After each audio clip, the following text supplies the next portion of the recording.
Boa noite a todos os presentes e os que estão em casa também nos acompanhando através da live.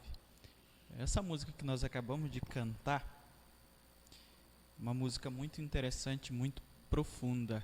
Eu sempre penso e muitas vezes comento com as pessoas e comentava no passado com os irmãos lá da 76, que os hinos do cantor cristão, boa parte deles, ou a maioria, foram escritos envolvendo a questão de um contexto.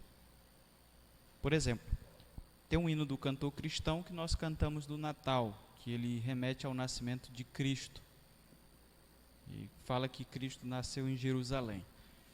A história desse hino, não me lembro se tem estrofe, irmã Cléo, esse que fala sobre o Natal. Se tiver estrofe é canção gospel, segundo a história. Se não tiver, é hino mesmo. Mas existe uma diferença aí. Por isso, esse é hino, né? Esse que eu vou comentar. O pastor compôs essa música porque ele estava, se não estou enganado, faz muito tempo que eu li, tenho quase certeza, na Inglaterra, e ele pastoreava uma comunidade pobre e ele teve que fazer o parto de uma de suas ovelhas. O parto foi um parto bem difícil e ele ficou lembrando do dia em que Cristo nasceu. Então ele fez a música fazendo uma alusão ao nascimento de Cristo, porque ele foi o parteiro de uma de suas ovelhinhas e da ovelha mais velha. Esse que nós acabamos de cantar também envolve um contexto muito interessante. O autor desse hino estava noivo e ele perdeu a sua noiva. E segundo a história diz, ele sofreu bastante. E ele era de uma família financeiramente bem. E ele decidiu, ele ficou tão desolado com o que aconteceu com ele, que ele decidiu para uma cidade pequena. E lá ele começou a exercer funções manuais. Ele trabalhava e constantemente ele ajudava as pessoas necessitadas com o trabalho que ele desenvolvia com a manufatura. E a vida foi desse jeito, essa nostalgia a partir de então que ele perdeu a sua futura esposa. E certo dia ele recebeu a notícia de que sua mãe havia falecido. E foi um impacto muito grande para ele ouvir essa notícia. E depois de ser impactado, ele escreveu essa música. Então esse foi o contexto. Eu descobri alguns livros na biblioteca do Seminário Teológico Batista Equatorial. Quando eu era estudante, eu vivia por lá, inclusive ainda ganhei um prêmio de aluno mais assíduo lá na biblioteca. Esperava um livro, ganhei um pacotinho de bombom de chocolate. Eu esperava um livro, mas não quiseram me dar. E aí eu descobri algumas informações que atualmente não se tem por aí. Eu tirei as apostilas de todos esses materiais.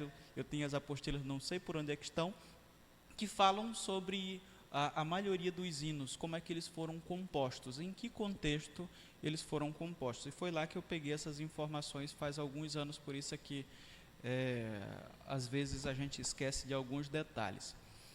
E o que eu quero dizer com isso para os irmãos é que às vezes eu falo para as pessoas, olha, os hinos bíblicos que nós cantamos foram com base na Bíblia, os hinos do cantor cristão, as canções gospel e tal, foram geralmente baseadas em um contexto. E, atualmente, infelizmente, o que nós temos são pessoas que produzem música para ganhar dinheiro. E essas músicas que são produzidas para ganhar dinheiro são as músicas que às vezes nós cantamos em nossas igrejas, que não tem nenhum compromisso com a adoração genuína ao Senhor. Não tem compromisso com a adoração genuína, não tem compromisso, muitas delas, com uma teologia sadia, porque o cara quer ganhar dinheiro. E aí, ele precisa apelar muito para a questão emocional. E ele fala algumas coisas sobre Deus que, na verdade, não refletem nas Sagradas Escrituras. Eu acho que eu já comentei com os irmãos sobre aquela música que diz que o pecado não consegue esconder a marca de Jesus que existe em você, que claramente está sendo totalmente herética, porque a Bíblia vai mostrar para nós, desde Gênesis capítulo 3, que o que mancha o ser de Deus que existe no ser humano, o que existia antes da queda, foi justamente o pecado.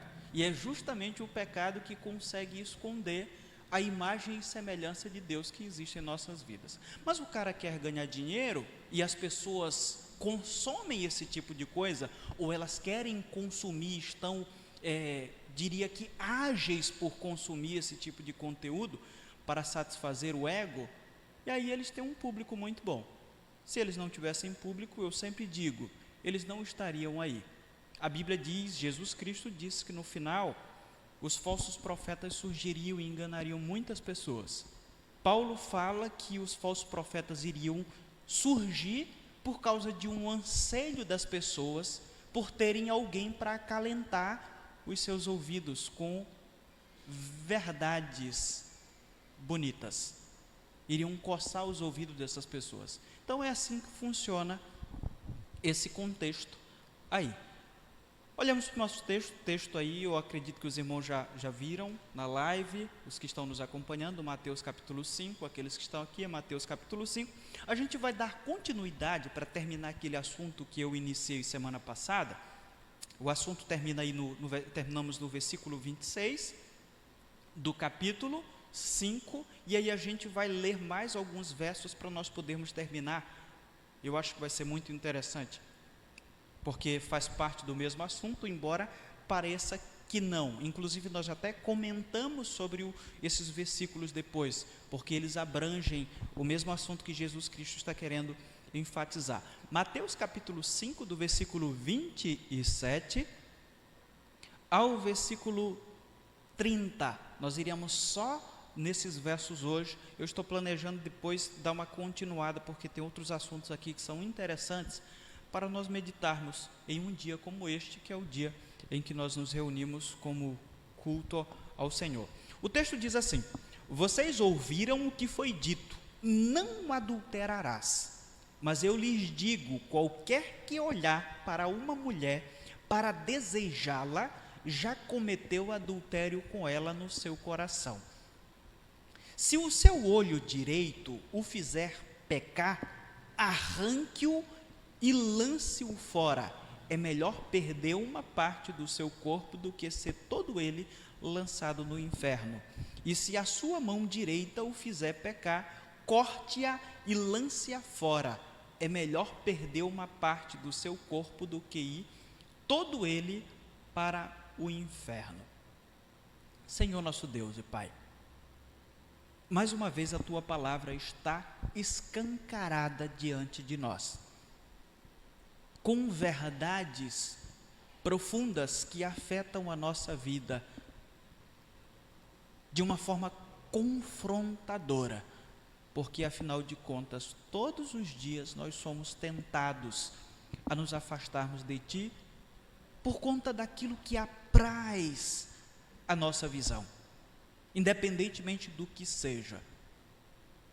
Talvez pessoas não caiam ou não sejam atraídas por um olhar lascívico para uma mulher ou até mesmo para um homem, mas são atraídas por outras coisas, e creio eu que Jesus Cristo está falando sobre esse tipo de pecado aqui, abordando especificamente a questão do adultério.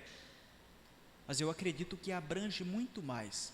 O desejo é algo que nos faz pecar, independentemente de qual seja o local que nós colocamos os nossos olhos. E eu quero que esta noite o Senhor nos faça meditar sobre essa verdade na pessoa do Teu Santo Espírito, e que assim nós possamos, a cada dia, ao sermos confrontados por Tua palavra, termos a força do Senhor, para que assim possamos mudar a forma que nós vivemos.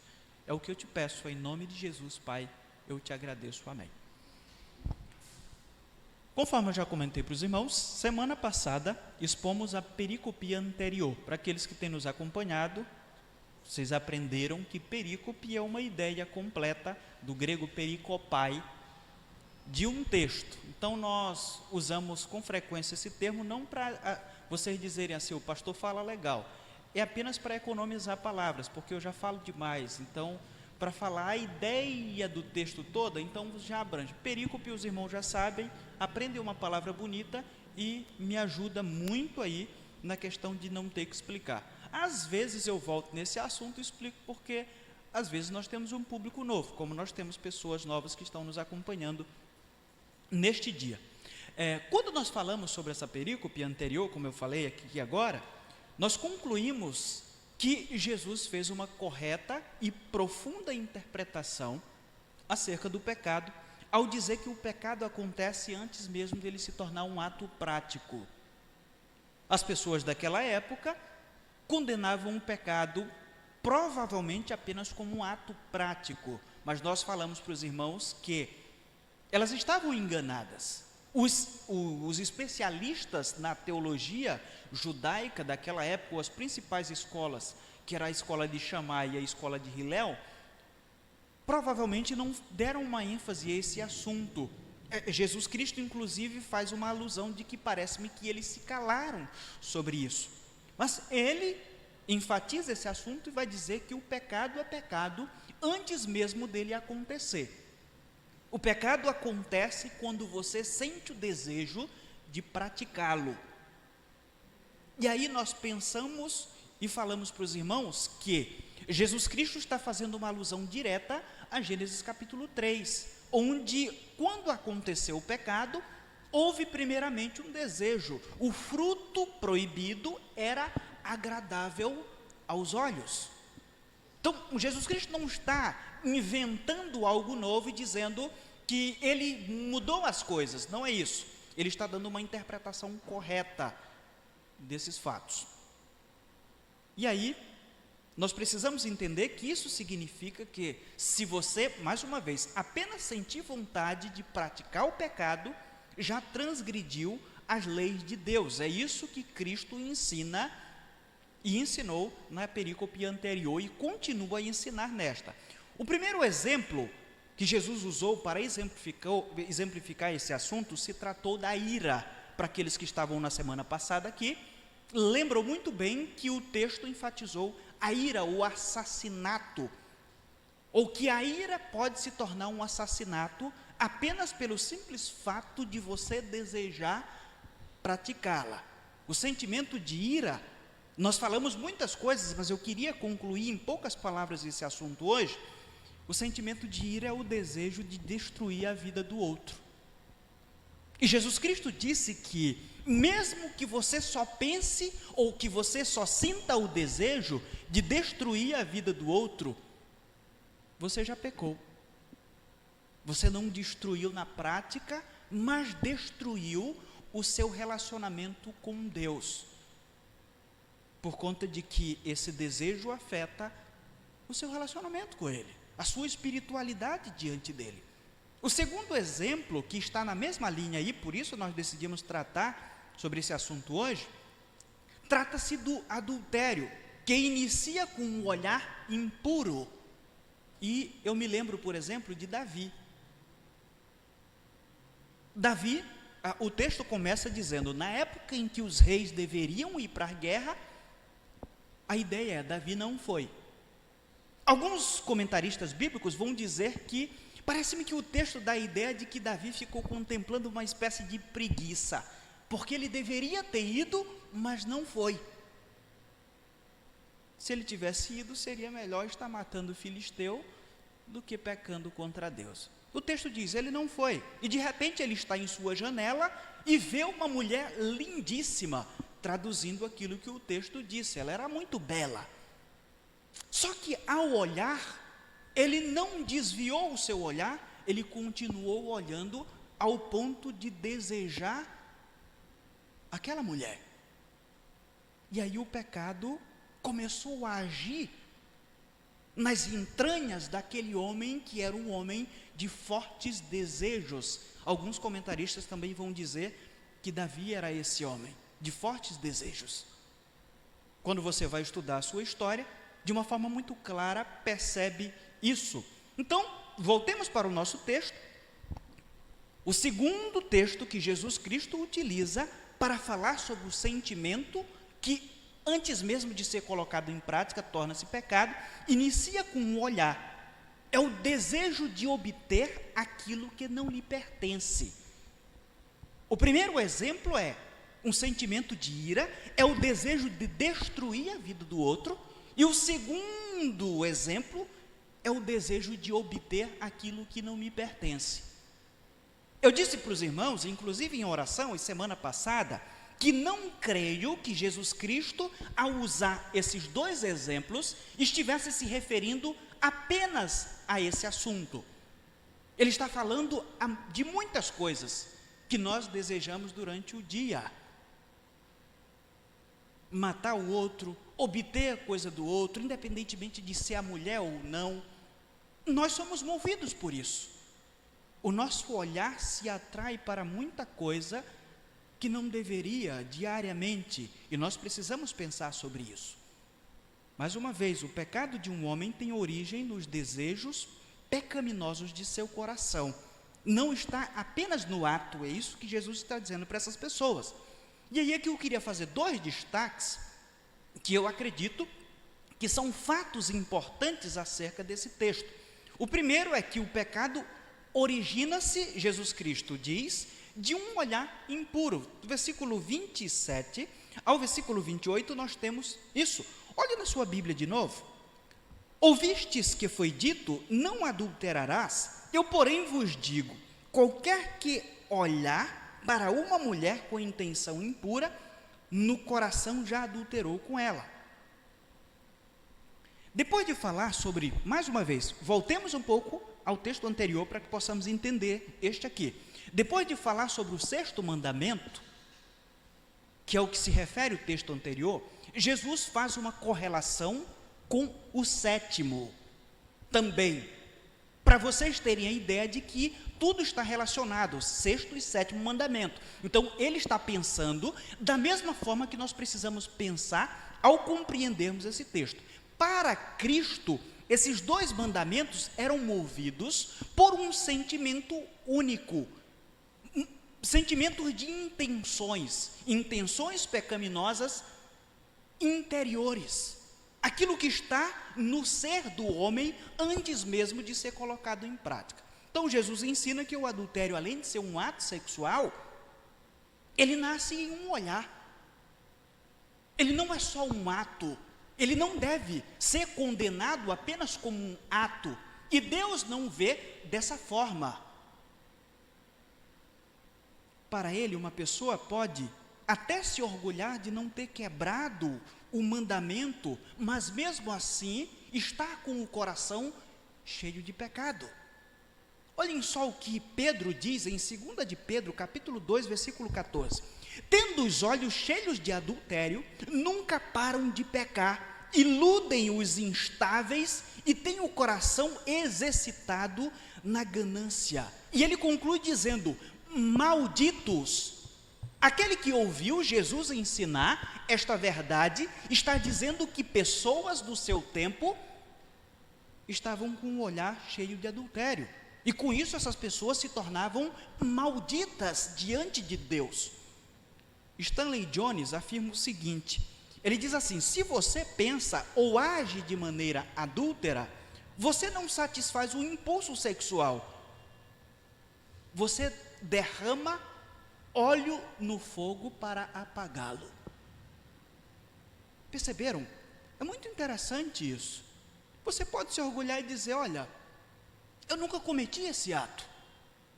Mas se você faz como um salmo diz, acalenta o pecado, depois de enxergá-lo, depois de contemplá-lo, é como se você estivesse derramando óleo no fogo para apagá-lo. Como é que pode acontecer de você derramar óleo no fogo e conseguir apagá-lo? Não tem como. Todo e qualquer pecado começa na mente, e se não for tratado, chegará a um ato. Jesus Cristo está dizendo para aquelas pessoas que tinham uma compreensão errada acerca disso, e também está dizendo para aqueles que agora irão fazer parte de sua igreja. A verdade é que quando o pecado nasce no olhar, eu preciso entender que Jesus Cristo está dizendo: Esse pecado só está esperando uma oportunidade para que ele seja praticado. Se já nasceu lá, ele está aberto a ser praticado. Mas como adestrar, eu diria para os irmãos, antes de prosseguirmos, o lobo ou loba que há em mim? Como é que eu posso fazer isso? Alguém poderia perguntar, e aí nós temos a segunda verdade desse texto que Jesus Cristo ensina. Ele diz que o pecado precisa de medidas drásticas para combatê-lo.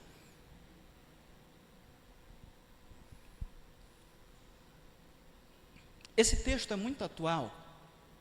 Jesus Cristo falando, aquele que olha para uma mulher com um olhar lascivo, já pecou com ela, já cometeu pecado com ela. Eu fiquei pensando o seguinte, hoje, talvez como nunca em toda a história do povo de Deus ou da humanidade, nós temos tantas coisas diante do nosso olhar diariamente que nos fazem pecar. Por exemplo, o homem tem uma forte atração por aquilo que ele olha. O homem tem muito disso. Se eu fosse falar sobre duas diferenças entre homens e mulheres, eu poderia comentar aqui com os irmãos dizendo: a principal diferença entre homem e mulher, no sentido de se relacionarem, no sentido sentimento, existem várias, mas eu poderia colocar uma delas, é que o homem é atraído por aquilo que ele vê, e a mulher é atraída por aquilo que ela ouve. E aqui eu quero comentar algo que eu não sei se os irmãos vão rir, mas não é para rir. Estava eu nos idos de 2002, pesando 51 quilos, com 17 anos de idade. E numa noite do dia 22 de setembro desse ano, eu olhei para a Leoneide,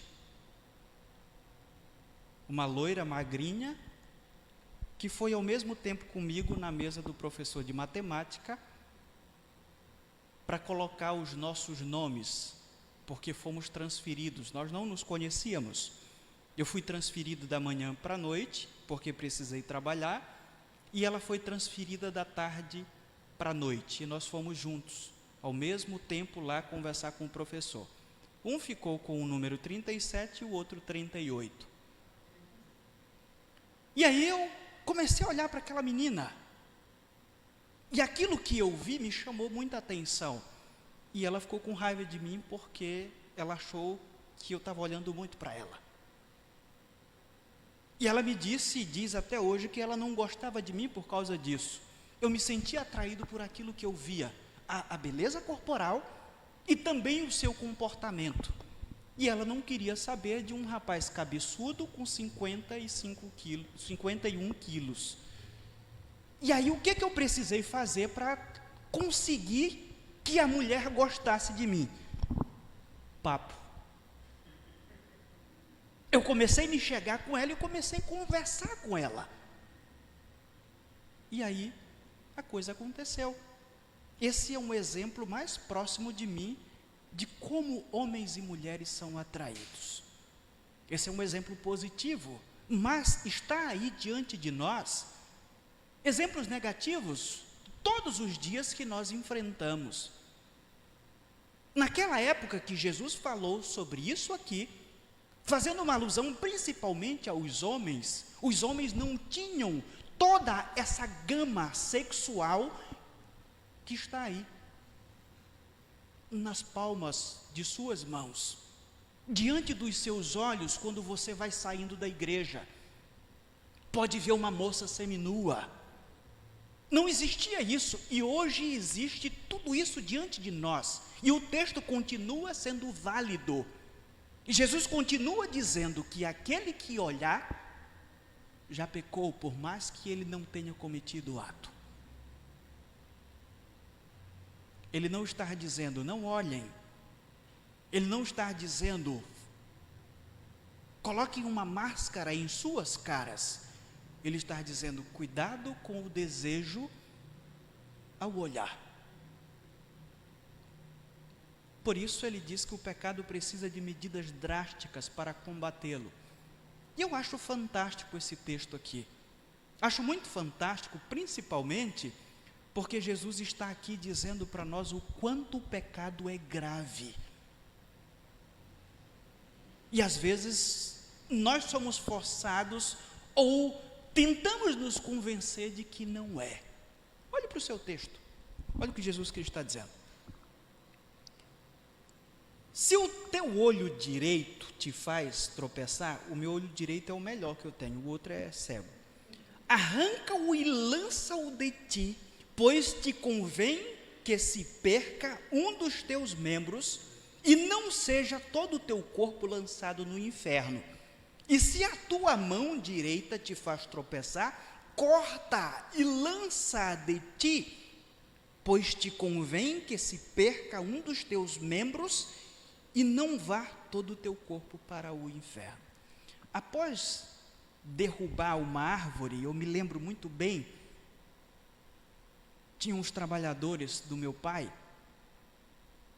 contratava-os para derrubarem árvores, para fazer alguma coisa, árvores grandes, fazer estaca, principalmente para fazer estaca, para fazer cercado de gado.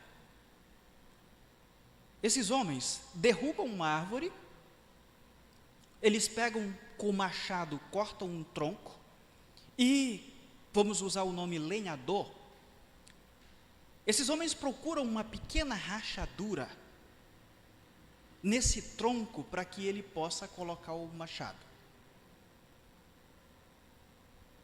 para começar a cortar. Ali ele dá o primeiro corte, e depois desse primeiro corte se abre uma fenda um pouquinho maior, e ele coloca uma coisa chamada cunha. Ele coloca essa cunha ali e começa a cortar do lado, e à medida em que a rachadura vai se abrindo, ele vai colocando uma cunha maior, até que ele consiga gradativamente rachar aquele grande e grosso tronco com o machado, que não é o machado de Thor. O que eu quero dizer com isso, irmãos? Satanás, precisamos lembrar, age dessa mesma forma no interior de todos nós. Todos os dias ele está fazendo isso. Ele acha rachaduras que ainda existem em mim e investe naquilo. Ele vai introduzindo pequenas coisas em nosso dia a dia, nas rachaduras que existem em nós, até que ao final ele consiga aberturas maiores. E se não houver uma reação drástica de nossa parte, nós seremos partidos ao meio. Existem pessoas que foram partidas ao meio. Todos os dias nós ouvimos de relatos de pessoas que não avaliaram isso e foram partidas ao meio por Satanás. Todos nós estamos suscetíveis a isso. É por isso que Jesus diz: ore e vigie. Voltemos ao texto de novo. Mais uma vez, se o teu olho te faz tropeçar. A palavra tropeçar é escandalizou, que aparece nesse texto. É fazer tropeçar. Essa palavra, eu não sei se você já teve a oportunidade de ver uma gaiola de passarinho, principalmente aquela gaiola que tem uma coisa chamada salpão, ou arapuca, que as pessoas fazem no interior para pegar passarinho. Ou lembre-se aí, se você ainda não viu essas duas coisas, lembre-se de uma armadilha que se coloca alguma coisa para acionar, no momento em que for acionado aquilo disparar. Ou até mesmo aquela parte bem do meio da fechadura. Aquilo se chama, alguns chamam lingueta. Assim como essas outras coisas que eu exemplifiquei aqui para vocês. É justamente a isso que essa palavra fazia alusão. Jesus Cristo está usando esse termo aqui, que quando um animal tocava, esse alçapão se fechava e prendia-o. Ele está dizendo que, mais uma vez, olhe para o texto, se o teu olho te faz tropeçar, é isso que ele está dizendo. A intenção de Jesus era dizer que se existe algo em mim, ou se existe algo em você que o faz pecar contra Deus, isso precisa de um tratamento drástico. Você não pode se convencer de que isso é algo normal, como as pessoas às vezes tentam convencer as outras. Para aquilo que as pessoas estão dizendo, não, se isso é a tua tendência pecaminosa, isso é normal porque Deus te fez assim. É assim que as pessoas têm dito acerca do pecado. E Jesus Cristo diz que se tem alguma coisa que serve aí como um ponto ou um gatilho que te faz pecar, isso precisa de um tratamento drástico, e não de alguém para ficar coçando a tua cabeça dizendo, não, isso não é problema, Deus te entende, Ele vai aceitar isso, afinal de contas, Ele que te fez assim. As palavras de Jesus são literais até o seguinte ponto: se for necessário para não perder a alma, devemos perder um membro. Jesus Cristo não está brincando quando diz isso. Alguns dizem, não, ele só está exemplificando aqui. Orígenes entendeu que isso era literal e ele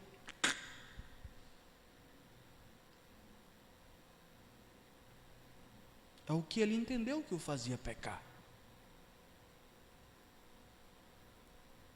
Se é literal ou não, a ênfase é essa: o pecado não pode ser tratado como um gatinho, como um bichinho de estimação, que você passa a mão na cabeça dele. Jesus Cristo está dizendo não. Se existe alguma coisa em seu coração que pode ou tem a tendência de fazê-lo tropeçar, isso precisa ser arrancado de você, e não acalentado por você, ou não acalentado por um pastor, que é o que as pessoas procuram atualmente. Elas têm um problema aqui, elas procuram outra igreja, ou tem pastores o tempo todo, em vários canais, que podem acalentar os seus pecados. Jesus Cristo está dizendo, não, aquilo que me faz pecar precisa de um tratamento drástico. Para o homem que culpar o seu olho pelo pecado, Jesus mostra o procedimento lógico a ser tomado. Assim como amputamos órgãos doentes para salvar vidas, também um olho ou uma mão tão desesperadamente afetado precisa de um tratamento drástico. É isso que Jesus Cristo está falando para aquelas pessoas. É claro, irmãos, que Jesus queria que seus ouvintes vissem que a verdadeira fonte do pecado não está no órgão físico, mas está aqui. Ou vamos ser poetas, vamos usar uma linguagem mais poética, no coração. O coração, ou no coração está a raiz de todo o mal. Jesus Cristo utiliza esse texto com um único objetivo: o pecado precisa ser tratado como pecado. O pecado que existe em mim é o meu pior inimigo. É o pecado que existe em mim que está me arrastando o tempo todo para o inferno. O diabo usa o pecado que existe em mim para poder me puxar também. Mas é principalmente o pecado que existe em mim que é o meu inimigo. Se não existisse pecado em mim, eu seria santo. Antes do pecado existir, existia Satanás, mas o homem era puro. Hoje as pessoas dizem, ou tentam eleger aquele que é o grande mal para tudo. É o diabo. Tudo é o diabo. Mas Jesus Cristo está dizendo aqui, se existe algo que não presta em ti, isso precisa ser tratado. E eu quero te dizer que Jesus Cristo está falando aqui de forma literal, no sentido de sermos drásticos com o pecado, mas eu quero ser mais amplo. Ele diz para nós, ou em outros lugares das Escrituras, vão mostrar que na verdade todos nós estamos completamente podres. Nós precisamos de um tratamento completo a cada dia que passamos nesta vida.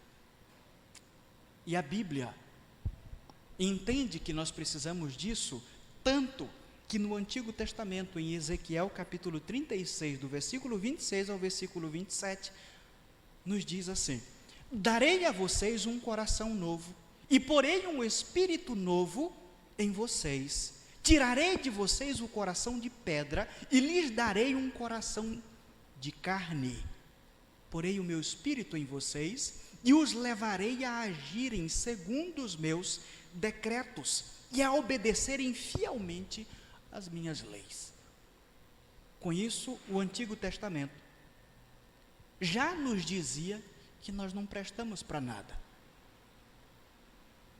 O Senhor transformou as nossas vidas, é claro, mas ainda temos algumas tendências pecaminosas, e elas precisam ser tratadas a cada dia, de forma drástica, para que elas não continuem a contaminar as nossas vidas, e também aqueles que vivem ou convivem conosco. É assim que Jesus Cristo atualizou a Bíblia, dizendo que o pecado é muito pior do que aqueles que interpretavam a Bíblia no seu contexto diziam. É dessa forma. Pecado não é brincadeira. Baixa a sua cabeça e vamos orar ao Senhor. Senhor nosso Deus e Pai, quantos dos teus servos não já foram iludidos hoje por conta daquilo que viram, por conta daquilo que foi colocado diante dos seus olhos? Quantos? Eles sabem, e o Senhor sabe também. Alguns foram iludidos por conta de uma imagem de uma mulher bonita. Outros foram iludidos por verem uma proposta que talvez mudasse as suas vidas, mas que na verdade era um caminho de morte. Muitas coisas eu tenho certeza que hoje já foram colocadas diante dos nossos olhos, e ainda vão ser depois que sairmos deste local, e serão amanhã, e serão depois, e depois, e depois, e depois, até o dia em que o nosso Senhor Jesus Cristo retornar a este mundo, ou, se Ele não retornar nesta geração, até um dia em que partirmos deste mundo. Eu quero te pedir, Pai, que independentemente das coisas que forem postas diante dos nossos olhos, Tu nos ajude, nos dê forças, para que possamos resistir, para que possamos tratar aquilo que existe em nós de pecado como pecado, e não como algo que possamos contar histórias para as pessoas rirem, para mostrar que nós somos aquilo que somos. Eu já vi muita gente se vangloriando de pecado. Outros nem precisam se vangloriar, porque praticam de forma escancarada diante deles, de nós e principalmente de Ti. Pai, desperta os Teus servos que aqui estão, desperte aqueles que estão em casa, para entenderem que pecado é pecado, que pecado é uma praga, é o problema deste mundo. As pessoas tendem a dizer, ou até mesmo a acreditar, que os problemas deste mundo são os políticos. São as classes dominantes, direita ou esquerda, politicamente falando. Mas não é isso que a tua palavra nos diz. O problema deste mundo chama-se pecado. Nós temos dito aqui, e enquanto o pecado não foi exterminado dos seres humanos, os homens viverão em igualdade, nunca poderão viver. Enquanto o pecado existir, os homens se matarão, os homens se roubarão, vários tipos de pecados novos serão inventados, outras leis serão inventadas para punir crimes, por causa do pecado que existe em nós. Eu te peço que desperte o teu povo para ver isso, que desperte o teu povo para aquilo que a tua palavra nos diz, sobre o único que pode fazer com que o pecado seja exterminado do coração do homem, que é o nosso Senhor Jesus Cristo, o dia em que Ele retornar a esta terra e estabelecer o seu reino de paz e de igualdade e de tudo que seja maravilhoso, que os nossos olhos, até mesmo os mais espirituais possíveis, não conseguem contemplar.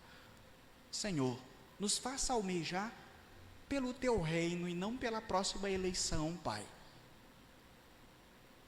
Nos faça almejar a cada dia, para que possamos ver o Senhor diante de nós, mas para isso nos prepare, nos mostre, nos acuse, nos reprima, e diga para nós, a cada dia, por meio do teu Santo Espírito, que pecado é pecado, que o pecado precisa ser exterminado de nós, precisa ser cortado de forma drástica, as minhas tendências pecaminosas. Mas, Senhor, como eu também tenho dito neste lugar, quem somos nós? Como é que os doentes podem ver isso? Podem lutar contra isso? Podem cortar as suas carnes, os seus membros, se não for o Senhor para convencê-los disso? Por isso eu te peço que o teu Santo Espírito nos ajude a entendermos que a tua palavra foi dita e continua sendo dita e continuará sendo do mesmo jeito até o retorno de Cristo a essa terra. É o que eu te peço. Em nome de Jesus eu te agradeço, porque eu sei que essa é a tua vontade para a vida de tuas ovelhinhas que aqui estão e que também estão nos acompanhando de seus lares. E também é uma verdade para a vida daqueles que são impactados com as suas vidas. Não permita que o pecado seja visto como algo normal pela tua igreja. Existe um grande movimento para isso. Mas quando nós comparamos esses movimentos com aquilo que Jesus disse, fica escancarado que esse mundo está se perdendo cada vez mais, principalmente porque tem tentado deturpar a tua palavra, para satisfazer o ego de pecadores. Tudo isso, Pai, eu te peço, e desde já eu te agradeço em nome de Jesus, o teu Filho. Amém. Meus irmãos, aqueles que porventura trouxeram dízimos e ofertas, têm a oportunidade, depois do culto, de trazê-las aqui. Neste momento nós encerramos este culto, contamos com a presença dos irmãos nas demais atividades semanais que teremos, culto domingo de manhã, em forma de escola bíblica dominical, a celebração da noite. Também lembro que no próximo sábado a diretoria estatutária desta igreja vai se reunir aqui neste local para tratar sobre alguns assuntos referentes à vida da igreja neste ano. Então estão convocados todos os membros da diretoria estatutária mais uma vez. Pedimos aos irmãos que continuem nos acompanhando nas exposições que nós temos feito aqui. Semana que vem a gente vai dar uma continuada sobre esse texto, acreditamos que é relevante, e também a exposição que nós estaremos iniciando de fato, de verdade, no domingo, sobre Marcos. Domingo passado fizemos apenas uma variação de contexto histórico para que pudesse assim melhorar a compreensão de todos. Esperamos que a palavra do Senhor alcance a cada dia os nossos corações e que não seja pregada como canção. Eu me lembro que Ezequiel vai dizer, Ezequiel foi um profeta, sacerdote, um momento muito importante, e as pessoas tinham, parece-me que, o prazer de ouvi-lo, mas as pessoas não tinham o prazer de praticar aquilo que ele profetizava. E aí Deus inclusive manda um recado por Ezequiel, para dizer que aquilo que Ezequiel estava profetizando era como se fosse canção aos ouvidos daquelas pessoas. Eram coisas boas, porque ele falava de um futuro de restauração. Embora falasse sobre pecado, sobre o novo templo, o futuro templo, ele fala sobre coisas interessantes. Mas a palavra de Deus diz que as pessoas não tinham prazer em praticar. E que um dia elas iriam meditar que existia um verdadeiro profeta entre elas. Mas elas não deram relevância, porque quando o profeta estava, as suas repreensões por parte de Deus funcionavam apenas como canção. E o que eu quero dizer com isso? É você sair e dizer aqui, ó, o meu pastor prega a Bíblia. Ele expõe a Bíblia. Eu tenho crescido num conhecimento bíblico. Conhecimento é conhecimento. É importante o conhecermos as Escrituras, texto dentro do contexto. Mas se não praticarmos isso, não vale nada. O dia que você chegar diante de Deus e for questionado a você, por que você deveria estar lá? E você responder que é porque você conhece, ou pelo menos seguiu uma boa teologia, isso não valerá de nada. Inclusive Jesus Cristo diz que aqueles que estarão no futuro diante dele usarão de vários argumentos, inclusive que profetizaram e que curaram em seu nome. São argumentos que as pessoas usarão. Nenhum argumento será válido se não for unicamente aquele de que nós, a partir do momento em que nos encontramos com Cristo, procuramos viver uma vida santa em Cristo. Jesus Cristo diz: afastai-vos de mim, vós que praticais a iniquidade. Conhecimento e prática são coisas distintas. Conhecimento sem prática não vale nada.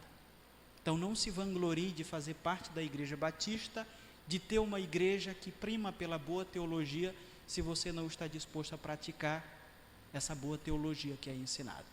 Que Deus os abençoe e que leve-os em paz aos seus lares. O culto está encerrado.